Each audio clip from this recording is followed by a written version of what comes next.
Good evening, everyone. Thank you so much for coming. My name is Drew Dameron, and I'm the library manager here at the Tokyo American Club. For tonight's Tech Talk, we're very happy to be hosting speaker and club member Dr. Greg Story. A PhD in Japanese decision-making and a 36-year veteran of Japan, he has broad experience, having launched a startup in Nagoya and completed turnarounds in both Osaka and Tokyo for Austrade. In 2001, he was promoted to Minister Commercial in the Australian Embassy and the country head for Austrade. In November 2003, Dr. Story joined Shinsei's retail bank, which interestingly was a special combination of startup and turnaround. He had 550 staff in his Platinum Banking division, responsible for 2/3 of the revenue of the retail bank, eventually becoming the joint CEO of the retail bank. In July 2007, Dr. Story became the country head for the National Australia Bank in Japan, and in October 2010, he took over as president of the Dale Carnegie Training Japan. Despite COVID, the business ranked global number 8 in revenues in 2020. He is an adjunct professor at the International Business Faculty of Griffith University and a 6th Dan in traditional Shitoryu Karate. He applies martial art philosophies and strategies to business issues. We'll start tonight's event with Dr. Story's presentation, and then we'll open it up for Q&A from those attending in person and virtually, from which we're expecting about 14. For those of you online, please use the Q&A function to submit your questions, and I'll be sure to pass them on to our speaker when it's appropriate. After this Q&A, we'll have a book sale and signing here at the table to close out the event. Those attending virtually may also purchase a book to be signed and can pick it up in the library later on when it's convenient. Please just tell us your name and your TAC number to reserve a copy. They are 2,200 yen each. Thank you very much for joining us again, and please welcome Dr. Story tonight. Thank you. Thank you. 1983. I'm invited by the Sundai Yobiko to come and talk about internationalization to their students. So this is actually my first speech. I was 30 years old at the time.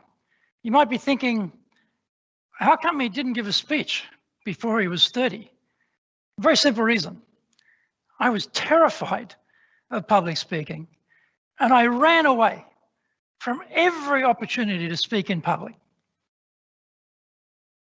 At this point, I got this invitation while I was studying at Jochi, and I decided to do it. And it was going to be in Japanese. So it was not only my first speech ever, it was my first speech in Japanese. So Miss Higashi, my tutor, helped me and wrote out the whole thing in Romaji, okay, in Japanese script.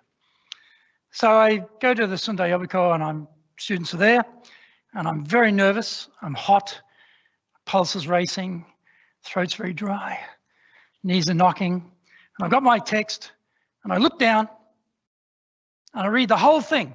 It's a 25-minute speech, and I finished in 8 minutes, which is not a good idea. And that's how I started with public speaking. And now, today, I've done hundreds. Over 450. And over that period of time, I've learned a lot. And as a president of Dale Carnegie Training Japan, we teach public speaking. We've been teaching public speaking since 1912. So we have a lot of expertise in the company about that. I've been trained to do that.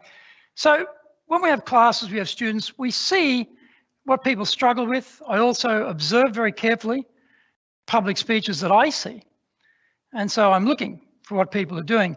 And there tend to be some areas that are quite common that make it difficult for people to be successful as speakers. And I've tried to come up with what are the 13 most common problem areas that people have when they're doing public speaking. So that's what I was trying to cover tonight. And I'd like to thank Tokyo American Club for this opportunity. And this is a bit unique. We've got quite a number of members online. Welcome to members who are joining us online. And we have members in the room. So this for me, I've done online and I've done in the room, but I've never done both at the same time as a hybrid. So very interesting to see how this turns out as a technical exercise. So first thing, you might have seen this, speakers will start and they'll be at the podium and they start banging on the mic. Can you hear me at the back? Bang, bang, bang. I never understand how that could be possible. If we're going to be giving a talk, we need to get there way early and check the tech. I was here at 6, and the tech we're using tonight is quite complex to do it live, online, and do it in the room to try and work out how we get things to fit together, make each other's interfaces work, and also just to check that the equipment is working, your own equipment is working. I teach JMEC. Some of you may know JMEC. I know some of you in the room know JMEC, the Japan Market Expansion Competition. I've been teaching there for probably more than 10 years. So I'm actually due this weekend. I'll be teaching again there. So I've got my prepared speech ready. I've got the slides ready. It's on a USB. They've got their laptop. I go to the event. I plug my USB in. I've got a Mac.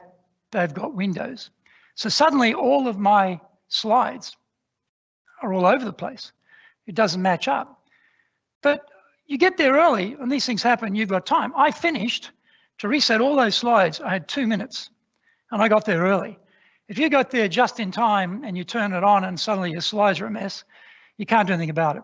So check the mics are working, check the lights are working, check all the equipment's working. Take that stress away from yourself, because for many people, public speaking is stressful already, let alone trying to add the tech complexity to it.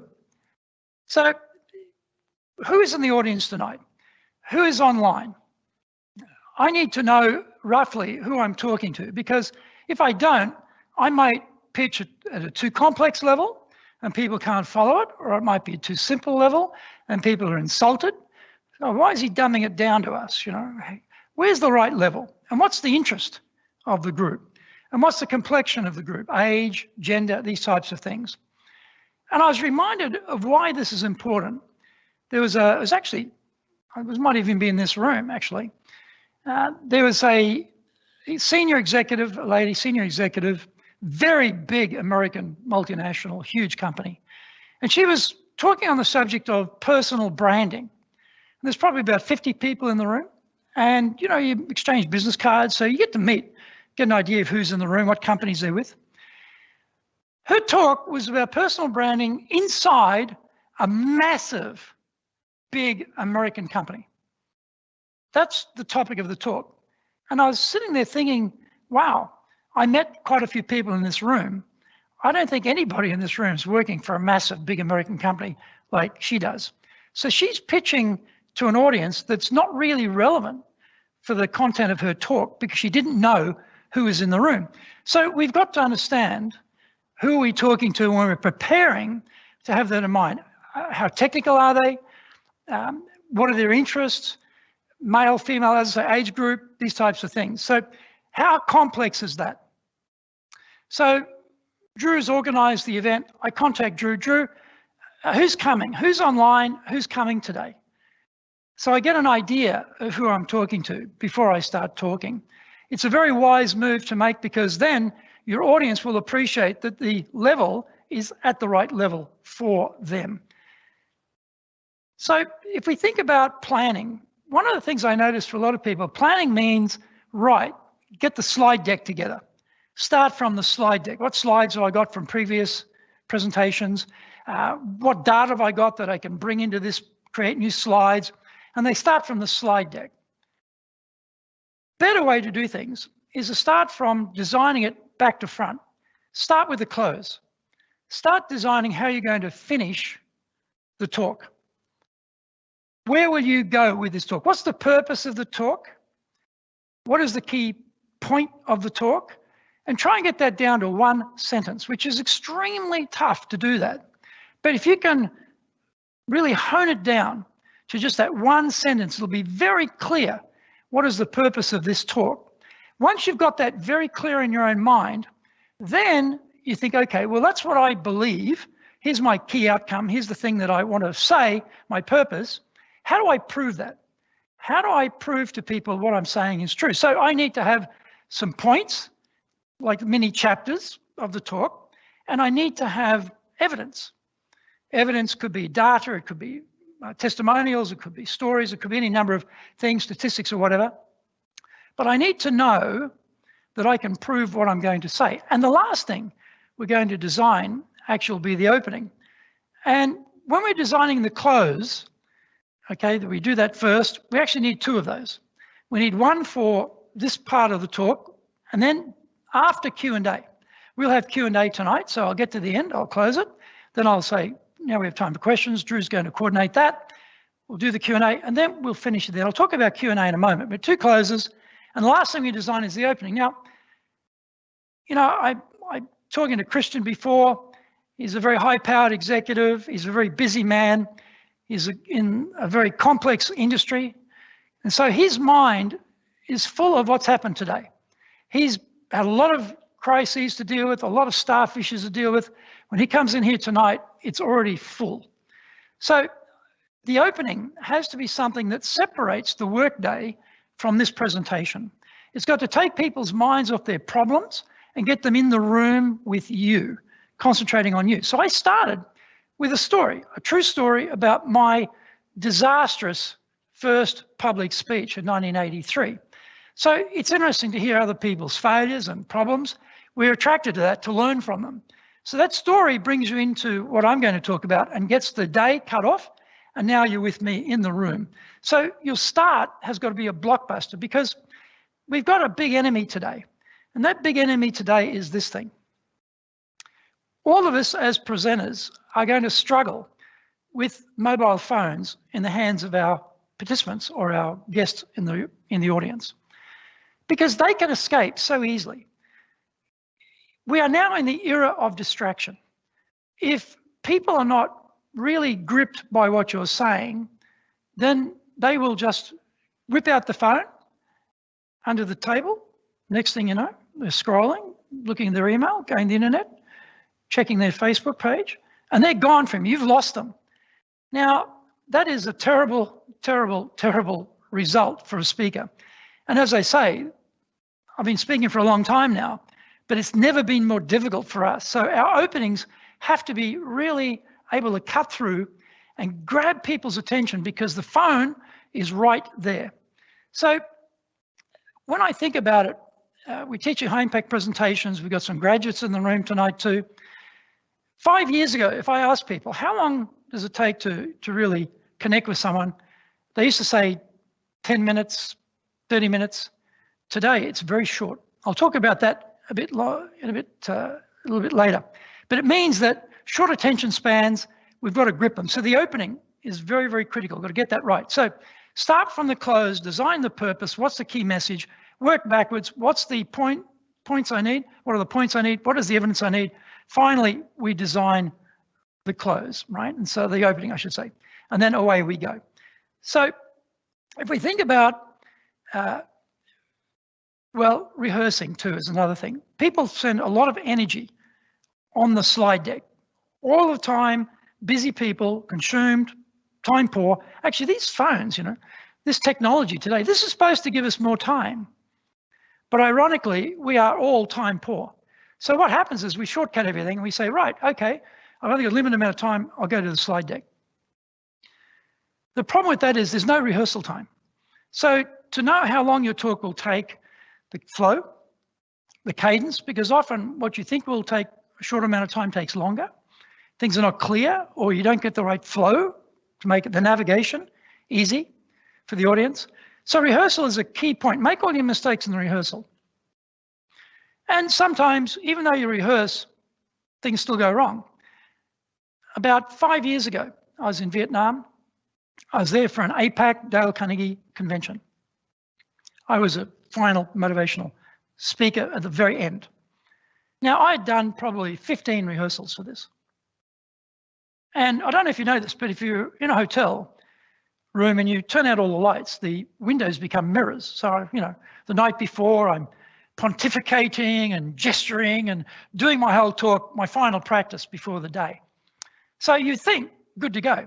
Yet, during that speech, all I had was a mic stand and me, so no podium, no notes. I got the order wrong. It should have been 1, 2, 3, 4, 5 in that order, but I got 1, 2, 4, 3. Even with all that rehearsal, sometimes you make mistakes.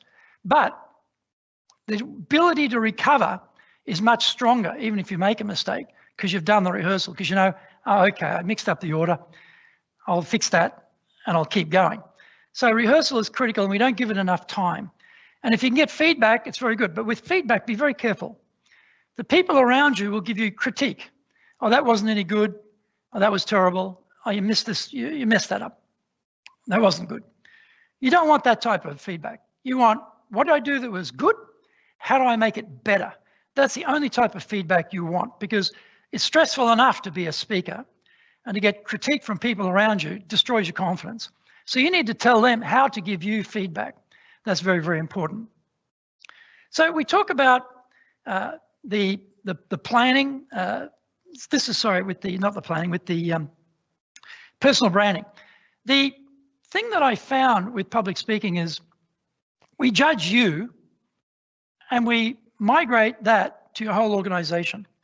So if I hear you speak and you're really great, mentally I say, wow, all those people over there are great. But if I hear someone speak and they're not good, and we hear that, we think, oh, they're not very good over there. So without knowing it, we are representing our personal brand and our professional brand when we speak. So we need to be well-trained, well-rehearsed, well-organized to create the right impression, because this is our reputation. It's our reputation we're talking about here.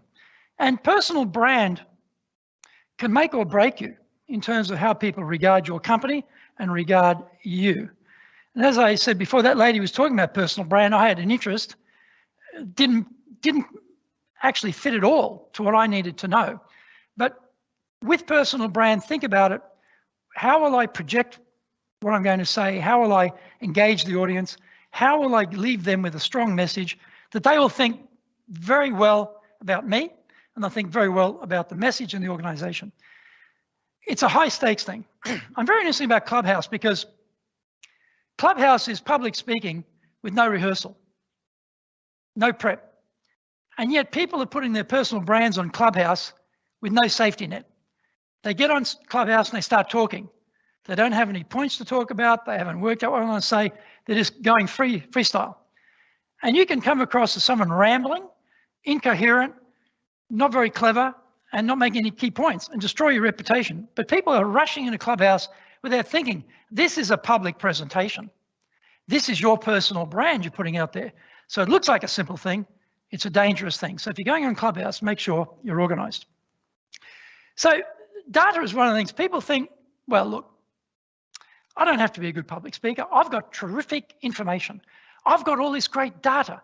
People are looking for the information. That's why they come to hear the talk. They're not coming to hear me. I don't have to be good. The problem with that is, if you are not connecting with people, they'll escape from you very quickly, straight to their phones, and they won't listen to the information. So imagine if I started my talk today, imagine I've got slide after slide of amazing data coming up, but this is how I present it. Well, I'm really excited. The data, oh, well, the data is really good, and you will really benefit from my data. If I speak like that, I've lost you, no matter how good the data is. If I talk like this, well, it's really exciting to be here, to be both online, somewhere in the ether, the internet, and here in the room with the people today. I want to take you through 60 slides of very densely packed spreadsheet data up on a screen. They're gone. They're gone. So the data will not save you. And the thing with data is it's very hard to remember. Wrap it in a story. In the last 20 years, we've lost half of the population aged between 15 and 34. Last 20 years, half. In the next 20 years, next 40 years, we're going to lose the other half again. So half and half again. What it means is over this next 40 years coming, that population keeps going down, companies are going to have trouble finding people. There's going to be a lack of young people. All right, so I'm talking about data. I'm talking about 15 to 34-year-olds halving the population, going to halve again over the next 40 years. But I'm talking it as a story about we will have trouble getting people in our companies. There won't be enough young people to go around. If I just give you that data, 50% down last 20 years, another 50% down next 40 years, it's too dry. So we've got to try and wrap it up into some sort of narrative or some sort of story that connects with our audience. Data is good, but people won't remember it because there'll be just too much. Try and find some interesting data and some interesting stories and bring that to the fore. And so if we think about energy too, the speaker's energy connects with the audience and gives them energy. If I started this talk today, very low energy. Well, thank you, Drew. It's really great to be here. I'm so excited to see friends in the audience and online. I'm sure this is going to be very exciting when they're looking at it from around the world through to tax ether connection.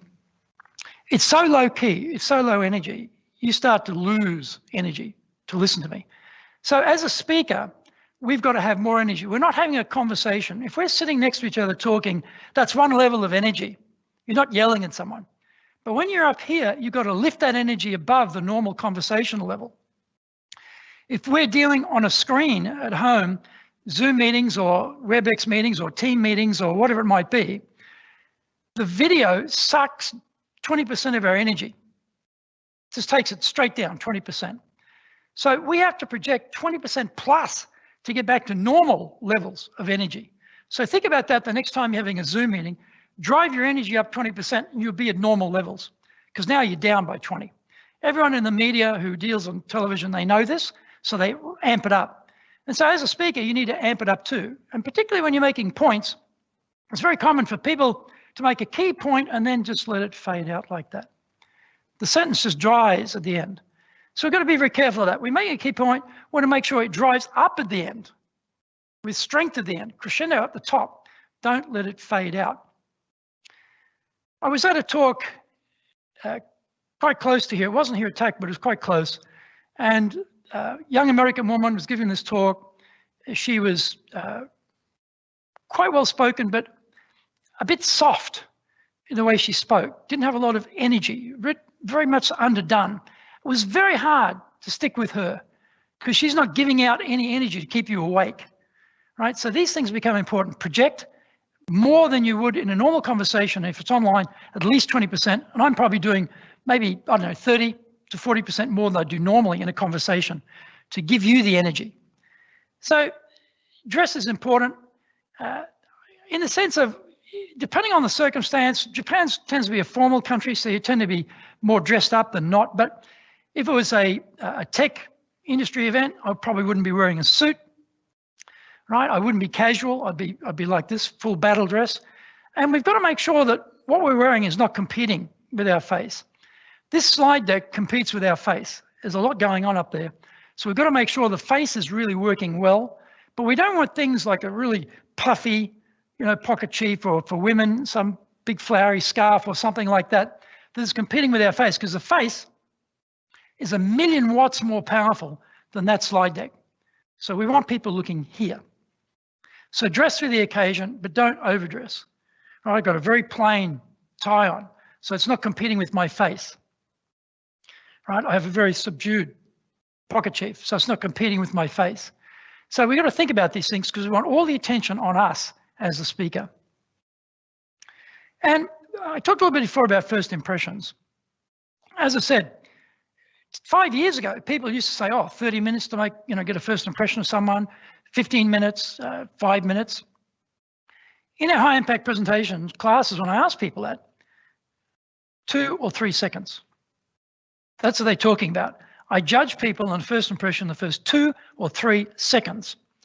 Think about that. People are so judgmental. They are so quick. We have such a small window. But what do we see speakers doing? They're over here at the podium. They got the laptop. they're introduced, they go over, they put their head down, like under the bonnet of a car engine, and they're playing around with the laptop, they're looking down, they're getting the slide deck up. Maybe the organisation had their slides up and they've got to swap over, bring their slides up so they're here doing all this stuff. That's their first few seconds. That's their first few seconds. In this case, I got the advancer here, so I don't need to do that. If I wasn't using this anyway, I would get somebody else to set it up for me if we were swapping between Drew's slides and mine. So I could come straight up here and get straight into my talk with you and own those first few seconds of first impression. It's so critical, and we can't lose that. So don't let anything get between you and those first few seconds with the audience to build that first strong impression. Then you can continue it along. But from now on, watch speakers how they start. Watch speakers how they start. See, I didn't thank TAC at the beginning. I didn't say, well, thank you very much, TAC, for organising this tonight. It's a great pleasure to be here. My name is Greg Story. I'm with Dale Carnegie. I didn't start like that. I went straight into the story because I've got to grab your attention. And then I said, you know, thank you very much to TAC. I'm Greg Story. I'm the president of Dale Carnegie. And I put that in there. So I changed the order to grab your attention those first vital seconds at the very, very beginning. And so if we're thinking here, we're looking at Q&A. We're going to do that in a moment. Q&A can be extremely easy and not many hard questions or no questions. Often that's the case in Japan. But often internal company Q&A, you know, after a presentation, a project presentation, can be deadly. Sometimes you may have had this experience. You have very ambitious colleagues. They got very sharp elbows. They're going to climb over you to get to the brass ring. And they take the advantage of question time to try and make you look stupid, to try and push you down. Or it might be an audience where someone totally disagrees with the point you're making, and they want to go after you and tell you that you're wrong, and it's very aggressive. One of the problems with Q&A is once you say, now we have time for 5 minutes, 10 minutes, 15 minutes of Q&A, it's now a street fight, there's no rules. Generally speaking, up to the time you get to Q&A, the speaker is in control, 100% in control. People generally let you do your talk. They're waiting for Q&A. So when you get hit with a hard question in Q&A, often the speakers who look really good, they get to Q&A, they look really bad. They go from hero to zero because they can't deal with the pressure of the questions. They don't know how to handle the questions. There's a few things here we need to know. The first thing is don't answer the question straight away. Our first response straight out of our brain is usually the least well thought out contribution. We need a little bit of thinking time, not that much. So when we get a really hot question, have a little pause, then we'll make a little cushion between what they said and what we're going to say, a little cushion to soften the blow a bit. We might say something like, well, that is an important issue, and I'm glad we have a chance tonight to talk about that. That took about 4 seconds. With the pause, we're probably at about 6 seconds. So now my brain has gone from the first thing that was going to pop out of my mouth, because the distance from here to here is so close, I give a little bit of 6-second break. Now, if it's a hot question, for example, if it's town hall and the staff, someone in the staff says, is it true that 10% of us are going to get fired this year because of COVID? And you're the CEO, you take that question. Now, we don't want to repeat the question. We want to paraphrase it. And it's always good to repeat the question because often in a big room, people can't hear the question. So you need to repeat the question so everyone can hear it. That's a good thing to do. But you don't repeat that question. You don't say, the question was, 10% of the team are going to get fired this year. That's not going to help. Instead, we say, the question was about staffing. So we take the opportunity to paraphrase the heat right out of that deadly question. The other thing too is, if someone gives us a really tough question, when we answer, we look at them, give them about 6 seconds of eye contact, then we move on and we talk to the other people in the room. This is for any question, a hot question, not hot question, doesn't matter. Don't just talk to the person who asked the question. Talk to the rest of the audience as you're giving your answer. But if it's a really toxic type of question, blank that person out. Give them no more eye contact. Don't even look at them. Because either they're a colleague who's trying to give you a hard time, you want to ignore them, or someone in the audience trying to be, hey, look at me, I asked a hard question. When you don't look at them, you take all the wind out of their sails, you take all their energy away, and you continue with who has the next question. So Q&A is something that in Japan, it's rare to get really tough questions, but inside companies, it can happen. It's certainly seen plenty of that inside companies when projects are being presented, and some fairly large amounts of blood going onto the carpet as a result, because people didn't know how to handle a toxic question. And if you've got a toxic question tonight, bring it on. I'll show you how to deal with it. So as far as PowerPoint goes, slides, this type of thing, it's a funny thing, isn't it? I was at a presentation. It was the Economist Conference Network event. They had a sort of mad professor type of Japanese gentleman. He was a professor, genius, like sort of mad professor, genius professor. He had his own company, was very high tech, very smart guy, really smart guy. And yet, he put up this slide. It was like 5 colors. It was like 4 different fonts. It was like 15 slides worth of content on one slide. And you get a lot of that in Japan. If you go to a bookstore and you look at the covers of Japanese books, dense. If you go on the websites and you look at Japanese websites, dense. And so often you'll see in Japan, a lot of slides are just packed with information. Remember, we're trying to get communication and persuasion going here, so we've got to be clear. If someone cannot get the point of your slide in 2 seconds, it's too complex. I was coaching an executive from a big tobacco company recently, and I asked her to show me the slide she was going to use for a presentation to her boss the next day. And she put up the slides. Oh my God, it was so dense, it was so packed. And I'm saying to her, well, that slide, break that into 3. Or if you're going to use that, bring up one portion only, 1/3, then grey it out, bring up the next portion, then grey that out, and then bring up the last portion, and bring up the whole thing if you want to. But too much information, it's too hard for us to absorb. And if there's too much information, it dilutes the power of the segments. So we want to make sure that it's a Zen-like experience rather than a Baroque experience, which is what a lot of Japanese slide decks are like. Keep it clean, keep it clear, keep it simple, and take one piece of information, put on one slide. People think, oh, but you know, it'll be faster, I put it on one slide. It's no faster. You take the same information, put it on 3 slides, the explanation takes the same amount of time, but it's much clearer. So really have a good look at your slide deck. Could people understand the key point in 2 seconds or not? If they can't, then you need to clean it up and slim it down to make it more clear for people. And so this is a thing I'm often asked about. Well, what do I do about fear? As I said, that first speech I gave, I can tell you, my knees were knocking, my hands were sweating, I was hot, my throat was dry. I was really, really nervous. These days, not too bad. Audience like this, I'm comfortable. But if this was an audience of Dale Carnegie professionals who teach public speaking, and I had to give a speech to those people at a convention, I would be very nervous because I know I'm going to be judged by experts. So I would feel that nervousness. So some things you can do. First of all, realize it's a normal thing and it's chemistry. It's all about the chemistry. As soon as your brain has some sense of fear, it triggers adrenaline into your body. And that adrenaline does a couple of things. It starts to build the pulse rate up.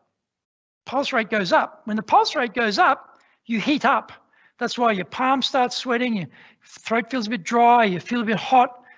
The other thing it does is it takes the blood out of the soft organs and moves them to where it's going to be needed for fight or flight, which is the thighs, arms, shoulders. So that queasy feeling you have in your stomach is just the blood moving to bigger muscle groups so you can fight or flight.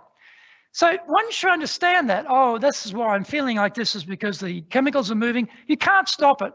It will start. You can control it though. For the, the pulse rate, that type of thing, slow breathing.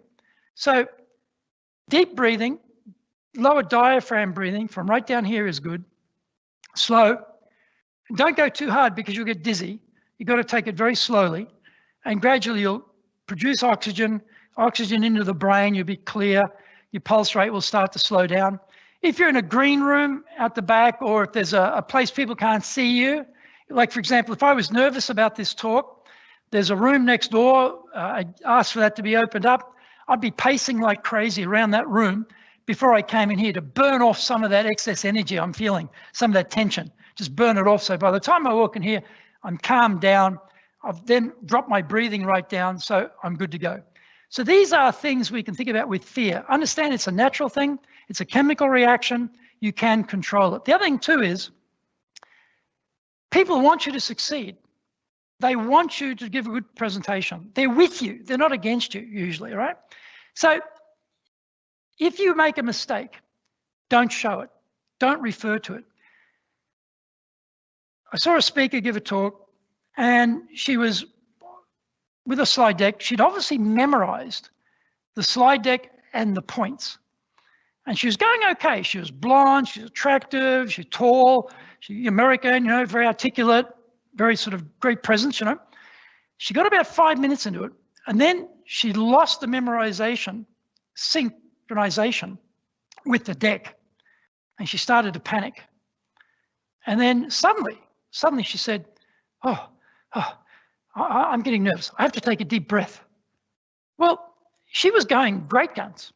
Her credibility went from here to here, just like that, straight down. And she regrouped and she started again, got about another 5 minutes, same thing again. After that, she had no credibility. So she wasn't controlling her nerves. She wasn't controlling her breathing. So breathing will help you to control your nerves. But if you make a mistake, right, she went off script, she should have just kept on going. Only you know what's in the script. And that situation in Ho Chi Minh in Vietnam, 0.4 became earlier than 0.3. Only I knew that in the entire room. No one else knew that. So you can keep going with mistakes people won't know. So keep the mistakes to yourself and you'll do a lot better. And then, you know, finally, this is going to be my last one here about engagement. Your talk will have a number of chapters and a number of sections. Try in the sections to have some activity. It could be getting people to raise their hands or answer questions, or it could be you're bringing your energy to it, or you're telling a story, or you're doing any number of things to create a little bit of more interest as we go along. This is a very simple talk to navigate because it's numbered. There are 13 slides and you know what's coming. So it's very easy for me to navigate that. And each one has a bracket and each one has a slightly different topic. So you've got to think, okay, audiences, if I go too long in the story, I'll lose them. If I'm too short, it probably won't have enough depth. How long should the story be? This is where rehearsal is really key. And if I go off script and I mix it up, then keep it yourself, keep going. They won't know. Just keep them engaged. And I'm looking at you. As I'm speaking, you notice I'm looking at you for about 6 seconds. Have you noticed that? I'm talking to each of you. And I'm talking to you, I'm making eye contact directly with you as I'm talking to you. The impact of this is you feel it's just the two of us having a conversation. It's very personal. As opposed to I talk to everybody, and that means I engage nobody. Or I do 2 seconds. I go like sort of flitting eye contact like that. It's not effective because you don't have the engagement. I look at you, I talk to you for about 6 seconds, get into a story, then I pick it up. I pick up the next person at random. I'm not going 1, 2, 3, 4, 5, 6 in order because it's predictable. It's got to be at random, right? It's like a baseball diamond. I've got the inner field here. I've got the outer field there. I got the left field over here. Whoops, did I just click that? Sorry, let me come back one. Okay, so I've got the right field over here. This breaks up the audience, right? This breaks up the audience so that I can talk to each of you. Yeah, I know. I'm just going to have to get that to come back up again. Can I just bring that up? Actually, I have my glasses on. Drew, can you just bring that back up as a whole slide again? Sorry. Yeah, thank you. Yeah, that's the trouble with no glasses. I can't see, yeah. And we need to go to the last one, unfortunately. Yeah, 13. There we go. Good, thank you. So engaging your audience, you'll need to have brackets. You'll have to have something at each 4 or 5 minute bracket, change of pace or change of story or something. This is all visual. You notice I've got very few text words up there. It's all visual. It's easy to understand because I'm making the story with the visual as a support rather than whole text is up there and that's the story. I'm the story in this case, right? That's what we're looking at. So the thing I'd like to leave you with before we go into Q&A is persuasion power is a critical skill of anyone in business, whether you're selling to clients, whether you're leading a team, right? You need to be persuasive. There are certain things when you're giving presentations which work better than others. Things that people make common mistakes, you can eliminate those, you'll be doing a very professional presentation. Remember, this is your brand. This is your brand we're talking about here, your personal brand. You want to make sure it's at a very high level and people think, oh, great, I want to hear that person again. I'd like to know more about that person. I'd like to know more about that person's company. They look like the type of company we should be dealing with. So, Drew, we are going to open it up for questions now. So we have got how many minutes for questions, Drew? We got 10? 10 minutes? Okay, we have 10 minutes for questions. And who has the first question? And Drew will bring you a microphone. So who has the first question? Yeah, Simon, go ahead. Thanks, Greg. That was very engaging. I have two questions. One is, who are your favorite public speakers? Mm-hmm. And my second question is, how do you deal with audience members who have become bored or distracted? Do you try to engage them even more, or do you ignore them? Mm-hmm. What do you suggest? So the question was, who are my favorite public speakers? And the second part of the question was, what do you do with people who are obviously getting disengaged, got their phone out, they're scrolling, you've lost them, right? So regarding the first one, it's a difficult question because I guess when you're teaching public speaking, your expectations are so high. So I would say Joe Hart, who's the president of Dale Carnegie, he's a very, very polished public speaker, very good representative of the company. People often talk about Barack Obama. Yes, I like Barack Obama too. And these days, though, they're all using the prompters. You know, I'm not so keen on people using the prompters because I think if you're going to give the speech, you should know what the speech is about. And you don't need prompters, you don't need slides. Drew and I had a conversation beforehand. If the slides didn't work because of the setup here, I said, doesn't matter, I don't need the slides. I can give these 13 points out of my head because it's easy for me to do that, or I can have a note, so which comes next. So I'm not crazy about the teleprompters, but so I like speakers who don't need them. And I think that's where Joe Hart's great. He's very good like that. I respect him. In terms of people who get disengaged, I stopped speaking. So it's a pattern interrupt. They're busy with their phone or they're doing something and you stop speaking, they think, oh, it's over. And they wake up, you know. Or I might say, start using rhetorical questions. So what do you think the correct answer would be to who's the best public speaker in the world?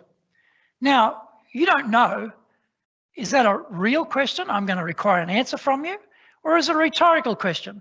But you get the tension of the rhetorical question anyway. You think, oh my God, I've got to give an answer. Or I might say, who has seen too much information packed onto a slide before at a presentation? And I model by raising my own arm what I want the people in the audience to do. So suddenly got people taking some physical action. Can only do that a couple of times though, because it gets very dull very quickly doing that. So stopping, pattern interrupt, rhetorical questions, people think they've got to answer it. They think, oh, I better answer this. And then things like physical action can be good. So I would be thinking those three things for you, Simon, would work. Who has the next question?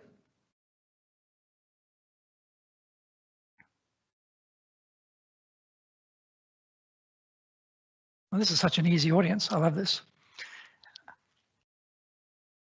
Yeah, please go ahead.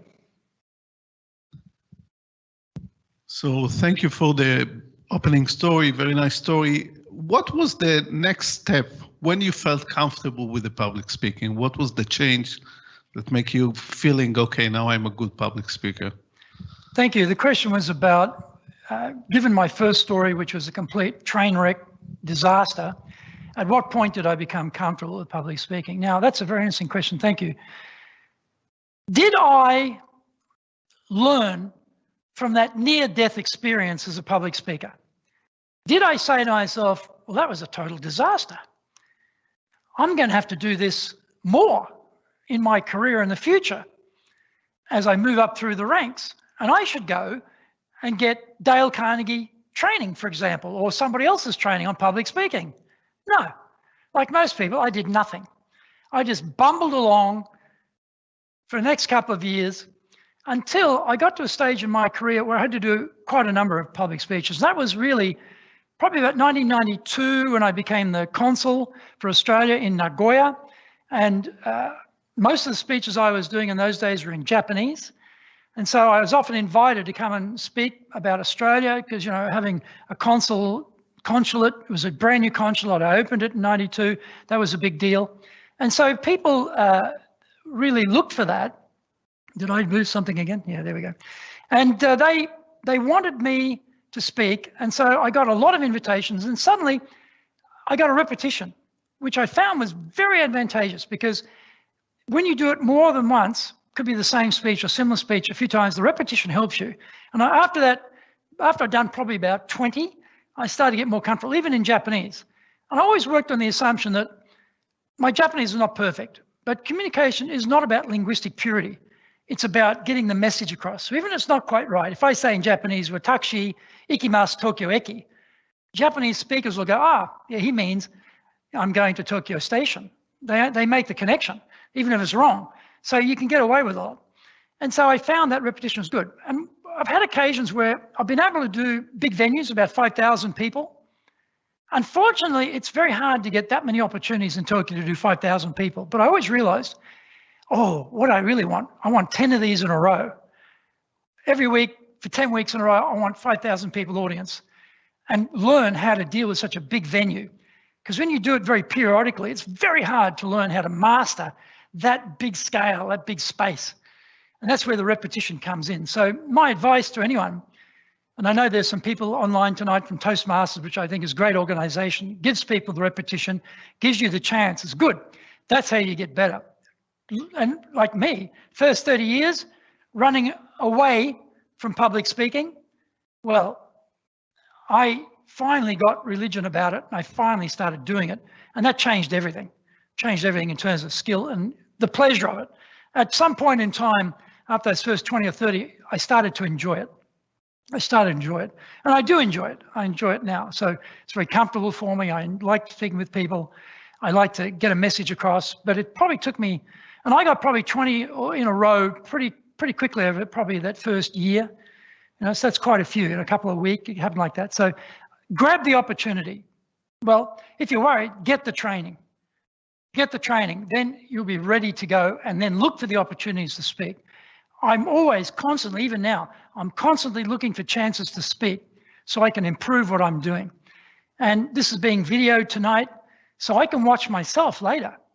There'd be a record of this. I can look back and say, okay, I didn't like that part. I could have done this better. Maybe this didn't work so well, etc., etc. So I can keep improving. Who has the last question? Yeah, Robert. Mike's coming your way. Thank you, Greg, as always, for very interesting presentations. A lot to learn from you and keep learning, so thank you. My question is, what is your take on usage of jokes in presentations? I've seen, you know, for example, the former ambassador from the UK to Japan, very, you know, eloquent and very good usage of jokes in his presentations. And what's your take on that? Yeah, the question was about telling jokes in presentations. The previous ambassador was absolute rock star with jokes. He was very good. Think about all the people who'd like to get into stand-up comedy. And think about the number of people who actually make it. Being a joke teller is a real skill. It's extremely difficult. Most people never make it as a stand-up comedian for that reason. So my advice is, unless you are someone who's naturally very good at it and you've had a ability in telling jokes before you got into public speaking, I wouldn't go there. Now, I'll tell a story against myself. In my naivety, when I first started speaking, doing a lot of speaking in Japanese, I would create jokes in Japanese, thinking this will be funny. Bombed. completely bombed. Nobody laughed. But I would say something and suddenly the audience would laugh. Ah, that's funny. I would write that down. That is funny for a Japanese audience. And over time, I collected a number of these things, which inadvertently were jokes for a Japanese audience, or funny at least, humorous at least. And I kept a record of those, and I would use those in future talks. So yes, in Japanese, I did use jokes, but in English, I don't even go there because there are so many people in stand-up comedy who are so good. How can I compete with those people? Don't even try. So unless you're naturally good already, it's a very high risk. Now, that particular ambassador was very good. And you can bet he'd been doing that for a very long time. And he'd built up a skill in that dimension. I really admired him for that. I was jealous of his joke telling ability, but I realized for myself, that's not something I'm going to do. So I think it really depends on your natural ability in that area. It's very hard to learn how to become a joke teller, I think, as an amateur. You know, it's the professionals have trouble. So thank you very much for your attention tonight. I appreciate everyone coming out, and thank you to everyone online for joining us. I hope this has been useful. So let me conclude with my final close, okay? We get to the end of the questions, you need that last close, right? Because someone could take this discussion off onto a tangent. And I'll just tell you a quick story, how that works. I was giving a talk in Japanese to the Personal Managers Club. It's a very old established organization, HR basically. And we got to the questions, and I said, you know, questions. And a lady, she looked about 70, 75, beautifully groomed, hair done beautifully, makeup, everything perfect, lovely little old lady, very cute. And she put up her hand and she said, I got a question. For the next 15 minutes, she gave her speech. She hijacked my entire talk. And what I was talking about was over here, and she took it right over there. So it's always important at the end to come back and make sure your close is there after the Q&A in case someone does take it off tangent. And just for now, for me to say, your personal brand, your professional brand are on show every time you get up to speak. So when you do that, make sure you've got the training, make sure you've done the rehearsal, make sure you've prepared properly, and you will be someone that people say, great, I want to hear that person again. I'd like to know about that person and their company because they look like the sort of person that's a suitable match for my business. So thank you very much. Thank you.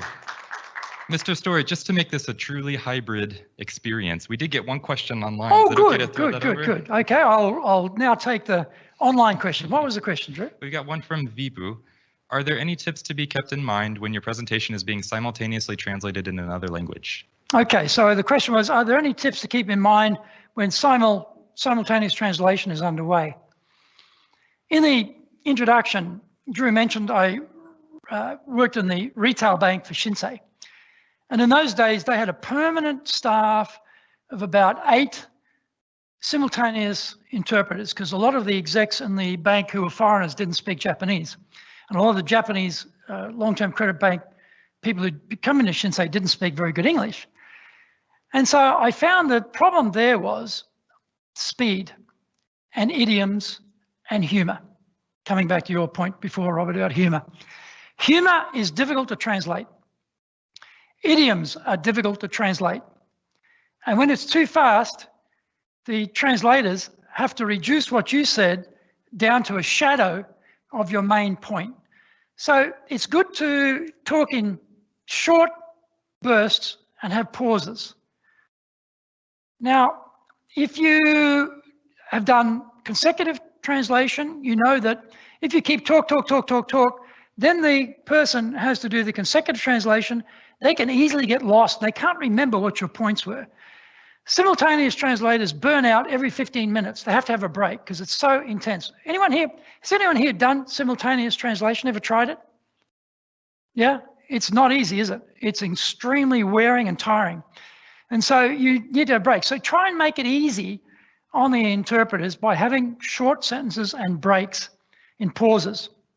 So they can remember what you said, they look at their notes, and then they can get the right translation. So if you're doing consecutive, the same thing applies. There's a very famous Australian swimmer whom Ryan would know, boyhood hero of many of us, who came to Japan this is Lionel Rose, and he gave this talk. This is in Osaka, and it was consecutive, and he was so good with the consecutive.